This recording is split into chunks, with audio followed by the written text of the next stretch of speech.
It's the time of year when citrus is king in Florida, and one way to celebrate is with some refreshing citrus-themed cocktails, which means we had to pick up the phone and call our buddy Dean Hurst to see how he's celebrating citrus this month. Always happy to bring a cocktail to you. You know what? And we'll keep the door open for you to keep those cocktails coming. Excellent. And they let me go ahead and divide it in two sections. So today we'll talk about lemons. I like and this. We're using aged spirits because lemons don't have as nearly as much personality as limes do. Really? I would think it was the other way around. No, lemons are more about the sour, and the lime has its own very unique flavor.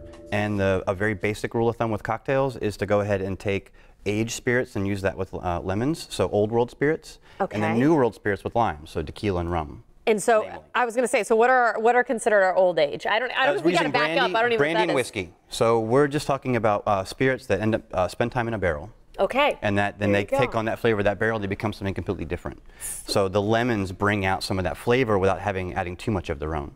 We haven't even started the drink yet, and I'm already full of questions. Dean already is educating us. Please, bring it along, but I'm going to keep going here because I know what always happens. I run out of time. So I've got 3/4 ounce. This is a very basic sour recipe. So for the whiskey sour specifically, it's 2 parts base spirit and then 1 part sour, 1 part sweet. Okay. And you can modify it within that, but this one we're just using 3/4 ounce each of lemon juice. And you're making both of them right now simultaneously. Well, yeah, I put the lemon juice in both, and I put 3/4 ounce of simple syrup in this, but I'm only going to put 1/4 ounce of syrup in the sidecar, which is made with the brandy, because there's a little bit of Cointreau in this and not as much simple syrup. But I like the little bit of simple syrup because it takes some of the bite of the lemon away. The lemon? Yeah. Hey, Right? I'm starting to figure it out slowly but surely. I attempt it, right, Dean? Yep. But this we're introducing a brandy-based, unaged brandy-based in the Cointreau, but then Hardy Cognac. So this is an awesome company that not a lot of people know, and I believe that the better the spirit in the drink, the better the drink. So when you go ahead and splurge and buy a little bit of cognac, you get a better sidecar in the end. So here we're using Hardy. This is their Legend.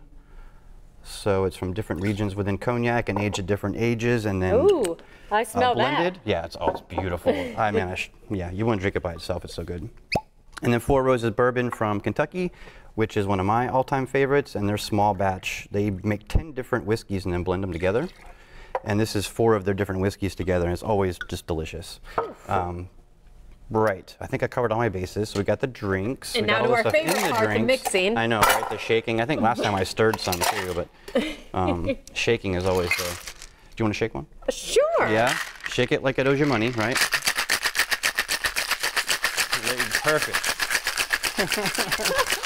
You want to wake it up, as they say. Wake it up. I like it. And it gets really cold on the outside, but that's when you know it's done. Does. Yeah. My hands are freezing, by the way. At a certain time. I have not done that in many years. That's going back to like my college, like restaurant bar serving days. It's been a while since I've done that. The idea is that you're trying to combine all of the ingredients, but then also to chill it down. And after you shake a certain amount of time, that dilution stops because now you're just beating up the ice. Really? So yeah, you want to get to a certain point where it's cold enough and delicious enough. We're going to add a little bit of orange to this one. And by the way, I didn't even ask you, are these drinks that you kind of tweaked a little bit, or are these classics? What are these called? I rarely do that to you because, you know, there's so many classic cocktails that are so great out there. If you ever wanted me to bring, you know, originals, we could totally do that. Original. Well, what is this then, the name? So Sidecar. Sidecar? Brandy Sidecar, and this is a whiskey sour, which you can put egg white in it too, but, you know, we're just keeping it simple today. I like it. I like the garnishes too. It's about lemons. Cheers to that. Cheers. It is about lemons.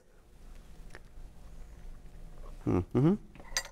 And again, so good. My thing is going into a restaurant, I never know what to order, but I love the fact that we're making it timely for the month. The citrus fun continues. Dean, as always, we appreciate you coming in. What else are you working on these days? You've got the citrus drinks. Anything else popular here in the new year? No, this year's kind of a blank slate right now. I'm kind of excited about it, also terrified because, you know, I'm my own business, my own boss, you know, so I read a lot. I'm always in books. I'll be up in New York this weekend. There's a thing called Bar 5 Day that's for bartenders. It's like a really high accreditation of, like, if you pass the Bar 5 Day, it's like a big deal. Huh. So I go up there every year and hang out with my friends in New York. So. Well, looking forward to that. And again, you kind of touched on it a little bit, talking about the difference between the lemon and the lime. And you said, we touched on the lemon. Next time you are coming back with the lime, right? Most definitely. We'll do tequila and rum. Now, I was to say that I do think of that when I think of lime. So there you go. This is something different, something good. And as always, if you want the recipes or interested in more, it'll be on our website. Until our lime days, my friend. Cheers. Thank you again. Cheers to that. Here's to Citrus Month. Cheers.